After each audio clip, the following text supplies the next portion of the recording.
보통 얘기하는 건 숨이 찰 정도가 돼야 유산소 운동이고요. 보통 젊으신 분들은 걸어서 숨차게 걷기 어려워요. 연세가 많으신 분들은 워낙 체력이 떨어지니까 그 정도 걷는 것만으로도 운동의 값어치가 있으신데, 보통 한 5, 60대 되시는 분들은 그러니까 내가 유산소 운동을 하고 싶으면은 걷는 것보다는 조금 달리는 게 낫고요. 보통 어르신들이 하는 파워워킹 같은 거 아주머니들 많이 하시잖아요.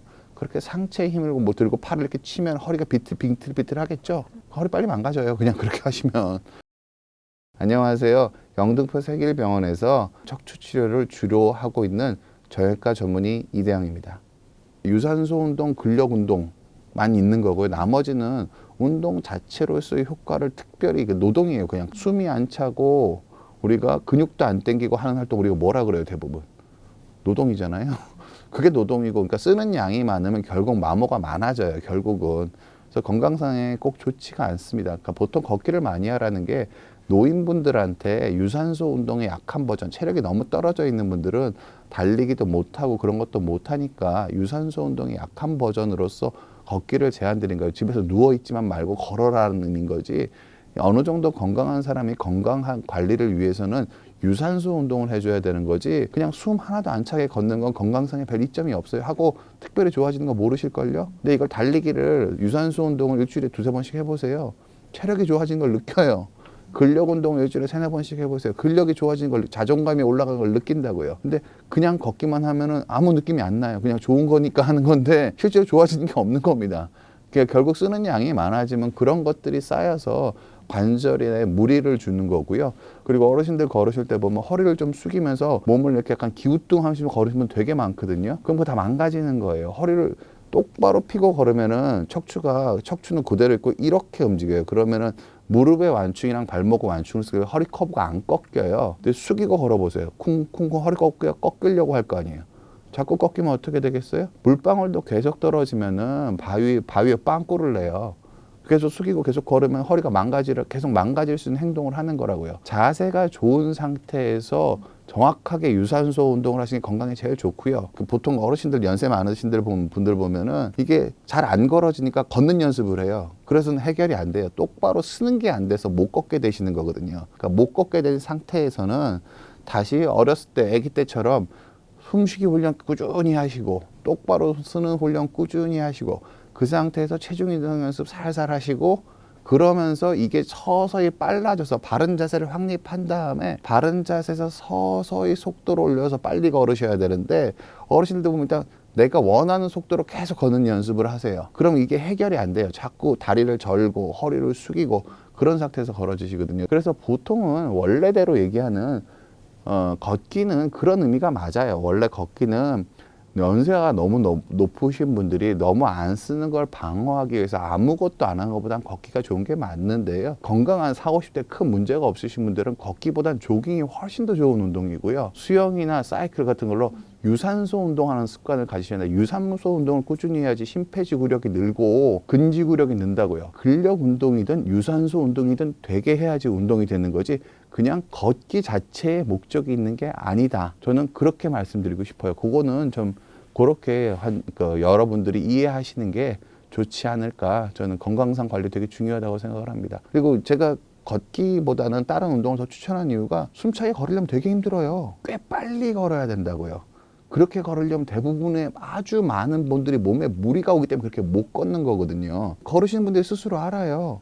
이렇게 걸어서 별로 운동이 안 되는 것 같거든요. 근데 빨리 걸으려면 몸에 무리가 되는 걸 자기가 느끼거든요. 그래서 못 하시는 거예요. 근데 걸을 때 그 대신 저는 오히려 천천히 걸으면서 아랫배에 힘을 주고 허벅다리 근력을 강화하는, 코어를 강화하는 형태로 천천히 걸어요. 전 오히려 아랫배에 힘을 잘 주고 천천히 걷는 거는 코어 강화로서 의미가 있어요. 그걸 유산소 운동이라고 생각하는 게 아니라 코어의 협응력을 기르는 운동이라고 생각하고, 팔에 힘을 빼고 몸을 완전히 고추 세우고 아랫배랑 허벅다리에 힘을 주고 천천히 걸으려고 그런다. 아주 천천히 걷지만 걷고 나면 허벅다리가 당겨요. 이게 되면 근력 운동이 맞아요. 그리고 아랫배에 힘을 주는 능력이 향상이 되는 걸 느껴지거든요. 그럼 코어 운동도 맞거든요. 그래서 자기가 어떤 운동이 아니라 그 운동의 효과가 나려면 뭔가 체감하는 포인트가 있어야 된다는 말씀을 드리는 거예요. 결국은 요추 전만이 머리의 무게를 잘 나눠 가질 수 있습니다. 그러니까 척추의 구조가 C 이렇게 돼 있거든요. 머리가 되게 무거워요.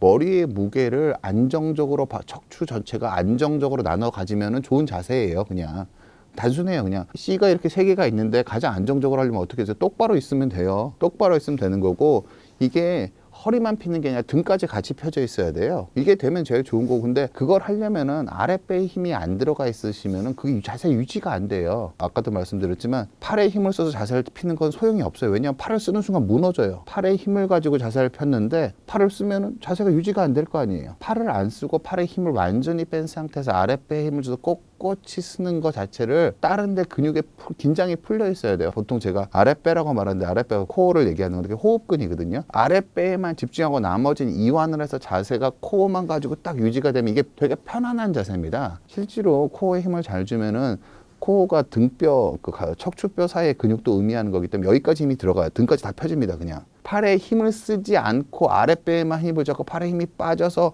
정확하게 펴지는 상태가 유지해야 되고요. 그리고 아까 말씀드린 회전 변형은 별로 문제가 안 돼요. 코어가 안 좋으니까 허리를 동그랗게 말게 되니까 이걸 꼬는 거예요. 아랫배에 힘이 잘 들어갔으면 이게 편하다고요. 이게 편하기 때문에 이렇게 하고 이렇게 이게 더 편한데 다리를 왜 꽈요? 근본적인 문제는 자세 유지가 잘 안 되고 등이 자꾸 굽으니까 이 등이 굽는 걸 배에 힘을 줘서 버티기가 힘드니까 걸어가지고 이렇게 만들어 버리는 거라고. 이러면 이게 등이 안 굽어지거든요. 배에 힘을 빼고 있는 자세가 근본적으로 코어 자체를 잘 기르지 않는 생활 습관이 문제인 거지, 다리를 꼬는 건 그 결과로 나타난 거예요. 결국 요가에서 나오는 뭐 호흡법이라는 것들이 결국은 다 코어를 강화하는 호흡법이에요. 결국 서 있을 때도 마찬가지예요. 서서 훈련을 시킬 때도 머리의 무게가 발끝에 떨어지는 걸 느끼게 서서 체중 이동 연습을 시키고, 걸을 때도 마찬가지입니다. 머리의 무게가 발끝에 떨어지는 걸 느낄 정도로 꼿꼿하게 척추를 펴야 돼요. 근데 이거 팔에 힘을 빼야지 느껴집니다. 그래서 이게 실은 어떻게 모든 운동의 근본이 이거긴 해요. 실은 골프 칠 때도 팔에 힘 빼라 그러잖아요. 힘 빼고 치라고 하는데 힘 빼면 이렇게 되는데 무슨 소리예요 그게? 그게 무슨 뜻이냐면 코어를 제외하고 나머지에는 힘을 빼서 중심축은 안 흔들리고 나머지가 부드럽게 힘이 들어가야지 부상도 없고 공도 일정하게 잘 때린다는 뜻이에요. 이 힘을 빼라는 게 실은 이 앞에 코어에 힘을 주고 나머지에는 힘을 빼라는데, 이걸 설명을 잘 안 해주니까 힘을 빼라는 게 무슨 얘기인지 못 알아듣는 거예요. 그렇게 이해하시면 돼요. 그게 첫 번째고요. 내가 해서 편한 스트레칭은 하셔도 돼요. 잠깐 하시는 거기 때문에 그 스트레칭은 하셔도 되는데, 내가 편한 느낌이 든다고 해서 이게 허리에 좋다라고 생각하실 필요는 없으세요. 그러니까 편한 느낌이니까 근육 긴장을 풀어줘서 편하신 거잖아요. 뭐 그게 나쁜 건 아니에요. 나쁘다고 생각하는 게 아니라 내가 안 아프니까 좋다고 생각하시면 하지만 않으시면 돼요. 내 그냥 근육의 긴장을 풀어주는 나한테 어울리는 스트레칭이다. 그러니까 허리가 아픈 건 한 가지입니다. 허리가 자꾸 흔들리니까 아프겠죠. 중심이 안 흔들려야 돼요. 보통 걷는 속도로 팔에 힘을 빼고 부드럽게 체중 이동하는 폼을 완성하는 그 자체가 코어를 관리하는 수단이 됩니다. 기본적으로는. 달려서 허리가 아프시다면은 달리는 폼 자체를 교정하고 뛰셔야지, 이걸 노력으로 극복하려고 하시면은 대부분 사악한 결과가 있습니다. 달리는 폼이 매우 흔들리는 거일 가능성이 크고요. 그런 분들은 속도를 아주 천천히 뛰었을 때 내가 뛰어질 수 있으셔야 돼요. 폼이 안정적이시면. 환자분한테 맨날 말씀드리는데 천천히 걸어보면 못 걷는 분들이 많아요. 그 폼으로 달려보라고 하세요. 그 폼으로 못 달리실 거예요. 폼 자체가 불안정한 폼으로 뛰고 있기 때문에 허리가 흔들리면서 통증이 생기신 거일 가능성이 매우 높습니다. 폼이 안정적이면은요, 걷는 거랑 거의 똑같은 속도로 달릴 수 있습니다. 그게 중심을 제대로 잡은 달리기예요. 걷는 속도로 못 달리면 폼이 이상한 겁니다. 허리는 결국 힘을 받는 관절이에요. 그럼 서 있을 때 힘을 받을까요? 누워 있을 때 힘을 많이 받을까요? 서 있는 자세가 압도적으로 중요합니다. 꾸부정에 서서 걸어다니면서 누워 있을 때 베개를 뭘 할까 걱정하시는 건 아무 의미가 없어요. 허리에 떨어지는 힘 자체가 엄청나게 차이가 나기 때문에. 근데 어르신들이 허리 아프면 허리를 안 펴고 무슨 베개를 살까, 의자에 있는 쿠션을 뭘 댈까 고민하는데, 이건 우선순위가 매우 잘못된 거란 걸 먼저 말씀드리고요. 중요한 걸 먼저 고민하시는 게 환자분들 더 중요한 거고요. 두 번째로는 누워있을 때는 기본적으로 힘을 많이 받지 않기 때문에 많이 나쁜 자세만 안 취하시면 됩니다. 숙면을 취하는데 좋은 자세로 하시면 돼요. 이게 첫 번째고요. 누워있을 때는 힘을 많이 안 받아요. 옆으로 누워서 자는 것도 뭐 나쁘지 않고, 사선으로 누워서 자는 것도 나쁘지 않고, 똑바로 누워 자는 것도 나쁘지, 큰 차이가 없습니다. 그러니까 옆으로 누워서 자는 게 특별히 더 좋은 게 아니라, 똑바로 누워서 잠을 못 자겠으면 옆으로 누워선 자도 된다가 맞는 말이지, 뭐 옆으로 누워서 자는 게 더 권장할 만하다 그렇게 얘기하는 게, 똑바로 누워서 아픈 사람은 옆으로 자는 걸 권장한다 그게 더 맞는 말이라고 보시면 될 것 같습니다. 옛날엔 침대가 너무 안 좋은 침대들이 많아서 푹푹 꺼지는 저질 침대들이 많아서 침대 잘못 쓰면 안 좋다는 인식들을 어르신들이 많이 가지고 계신 것 같고요. 그리고 사람마다 엉덩이 두께가 다르고 골반이 휘어져 있는 정도가 좀 다릅니다. 다르긴 해서 그러니까 침대 매트리스의 강도도 조금 더 있을 텐데 뭐 저는 잘 전문가가 아닌 제 그냥 일반적인 생각으로 말씀을 드리면은요. 신제품은 거의 비슷할 겁니다. 내구성이 다른 거지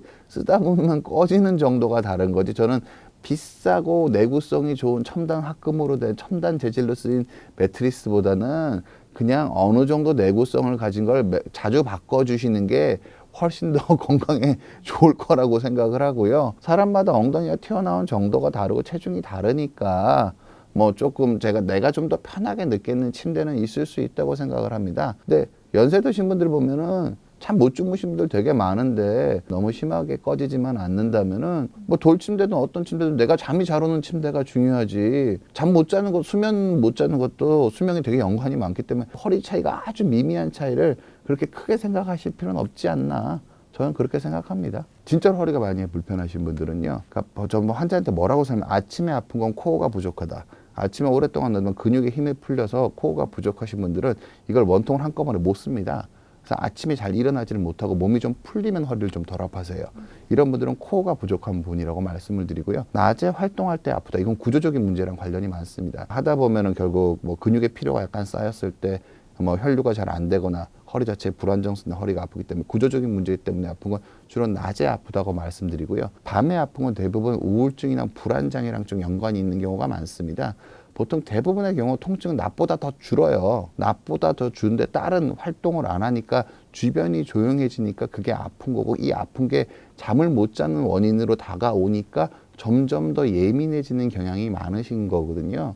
보통은 저는 밤에 잠을 좀 설치는 정도가 되시면은 척추 선생님이랑 한번 진료를 한번 받아서 약을 좀 드셔서 좀 통증에 대한 민감도 같은 걸, 보통 대부분의 그런 분들이 두 가지예요. 낮에 일을 많이 하고 나면 밤에 아픈 걸 알아요. 그럼 낮에 일을 줄이는 게 답이지 밤에 좋은 침대를 사는 게 답이 아니고요. 첫 번째. 두 번째, 밤에 아프신 분들 중에 내가 점점 더 예민해지는 것 같으면은 대부분 불안장애 같은 것들을 좀 가지고 계신 경우가 많고요. 그래서 불안장애에 대한 약물 좀 드셔서 통증에 좀 덜 민감하게 만드는 거 되게 유리하고요. 또 한 가지는 밤에 못 주무시는 분들 중에서 그 하지불안 증후군 같은 것도 좀 있으신 분들이 있어서 신경성 통증 완화제 같은 것들 드시는 것들이 결국 장기적으로 잠을 못 자면 몸이 빨리 늙어요. 보통 제가 환자들을 많이 뵙다 보면 제일 크게 느끼는 게 60대인데 80대의 몸을 가지신 분들도 있고요. 80대인데 60대 몸을 가지신 분들도 있어요. 근데 이런 게 자기 몸에 뭐가 스트레스가 되는지를 알아서 노화로 적게 갈 수 있도록 스트레스가 될 만한 요소들을 줄여가는 걸 전략적으로 판단하시는 게 우리 누구한테나 필요합니다. 그게 의료비를 줄이는 길이고요. 내가 행복해지는 길입니다. 국가적으로 되게 중요한 일입니다. 지금 고령화 사회 되면서 나라가 걱정을 하잖아요. 의료비 많이 들까봐. 의료비를 줄이는데 이게 되게 중요한 습관입니다. 의료비를 줄이는데 병원을 꼭 많이 해서 아플 때마다 주사를 열심히 놔주고 뭐 그런 거보다는 이게 훨씬 더 어떻게 보면 근본적인 해결책을 스스로 관리할 수 있도록 교육을 잘 해드리는 게 이게 훨씬 더 중요합니다. 허리를 오래 쓰는 방법 중에 제일 중요한 거는요, 코어 근육이 강해야 됩니다. 코어 근육이 껍데기 근육보다 코어 근육이 강해야지 자세 유지도 잘 되고 허리를 오래 쓰실 수 있다는 걸 명심하시고요. 무작정 운동하는 게 중요한 게 아니고요. 그리고 허리 치료를 하실 때 통증 위주로 치료하시는 것보다는 근본적으로 코어를 강화해서 내 생활 습관을 바꾸는 방향으로 허리를 치료하려고 모든 분들이 관심을 좀 가져주셨으면 하는 생각을 가지고 있습니다. 건강하게 지내셨으면 합니다.